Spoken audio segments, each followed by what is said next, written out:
নমস্কাৰ বন্ধু বান্ধৱীসকল, আমাৰ যুৱ শক্তি চেনেলটোলৈ আপোনালোকক স্বাগতম জনাইছোঁ। আমাৰ যুৱ শক্তি চেনেলৰ ভিডিঅ'বোৰত এইকেইদিন আপোনালোকে যিদৰে সঁহাৰি জনাইছে তাৰ বাবে আপোনালোকক বহুত ধন্যবাদ জনাইছোঁ। আমাৰ যুৱ শক্তিত 10,000 ছাবস্ক্ৰাইবাৰ হ'বলৈ আৰু বেছি দিন নাই। সেয়েহে আমাৰ যিসকল নতুন ভিউৱাৰ্ছে আমাৰ ভিডিঅ'বোৰ চাই আছে তেওঁলোকক অতি সোনকালে আমাৰ চেনেলটো ছাবস্ক্ৰাইব কৰি 10,000 ছাবস্ক্ৰাইবাৰ সম্পূৰ্ণ কৰি দিবলৈ অনুৰোধ জনাইছোঁ।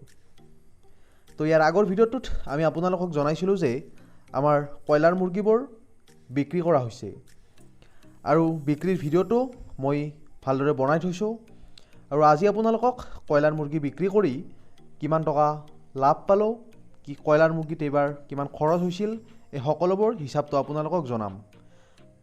তো ভিডিঅ'টো আপোনালোকে শেষলৈ চাই থাকিব আৰু পাৰিলে ভিডিঅ'টোত এটা লাইক কৰি দিব। তেন্তে আহক আমি ভিডিঅ'টো ভালদৰে আৰম্ভ কৰোঁ। তো আমাৰ যুৱ শক্তি চেনেলৰ সদস্যসকলৰ সুবিধাৰ বাবে মই এইবাৰ কম কষ্টত আৰু কম মূলধনেৰে কয়লাৰ মুৰ্গী পালন কৰি কেনেদৰে লাভান্বিত হ'ব পাৰি তাৰ বিষয়ে প্ৰথম দিনৰ পৰা শেষৰ দিনলৈ ভিডিঅ' দি আহিছোঁ। তো মই এইবাৰ 150 কয়লাৰ মুৰ্গী পালন কৰিছিলোঁ। পোৱালি আৰু মেনেজমেণ্ট ভাল হোৱাৰ বাবে আৰু ভগৱানৰ কৃপাত এটাও কয়লাৰ মুৰ্গী মৃত্যু নোহোৱাকৈ আজি কয়লাৰ মুৰ্গীবোৰ বিক্ৰী কৰিলোঁ। প্ৰথমতে আপোনালোকক জনাওঁ 150 কয়লাৰ মুৰ্গীত মোৰ কিমান টকা খৰচ হৈছিল তাৰ বিষয়ে। তো পোৱালিৰ ক্ষেত্ৰত মোৰ পাৰ পিচ মুৰ্গীত 26 টকাকৈ খৰচ হৈছিল। তেনে 150 মুৰ্গীত মুঠ খৰচ 150 পূৰণ 26 সমান 3900 টকা। 150 মুৰ্গীত 40 দিন ৰাখিবলৈ মোৰ দানা প্ৰয়োজন হৈছিল 5 বস্তা। এবস্তা দানাত 2000কৈ ধৰিলে দানাত মুঠ খৰচ 10,000 টকা।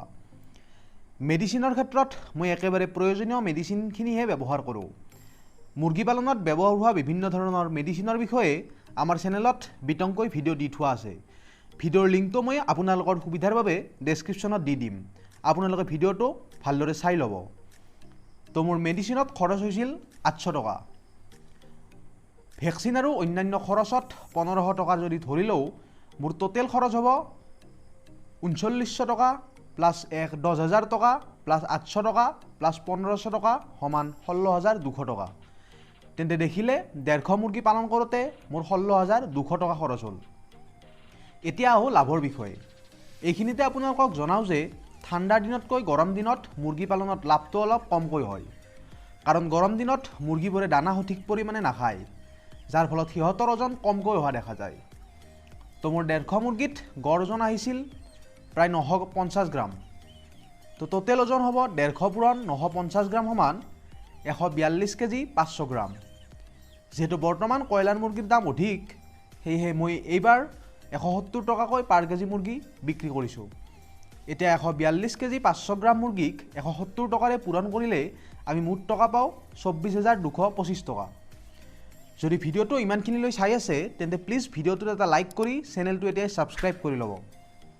তো আমাৰ মুঠ খৰচ হৈছিল 16,200 টকা আৰু আমি বিক্ৰী কৰি পালোঁ 24,200 টকা। এইবাৰ আমাৰ লাভ হ'ল প্ৰায় 8,000 টকা। তো আপোনালোকে দেখিলে এইবাৰ মই কয়লাৰ মুৰ্গী পালন কৰি 8,000 টকা এটা পালোঁ।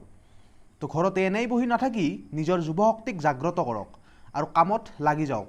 আমি আপোনাক সহায় কৰি যাম। তো এনেকুৱা ধৰণৰ ফাৰ্মিং নাইবা কৃষি ৰিলেটেড ভিডিঅ' চাই থাকিবলৈ আমাৰ চেনেলটো এতিয়াই ছাবস্ক্ৰাইব কৰি বেল আইকনটো দবাই ল'ব। ধন্যবাদ।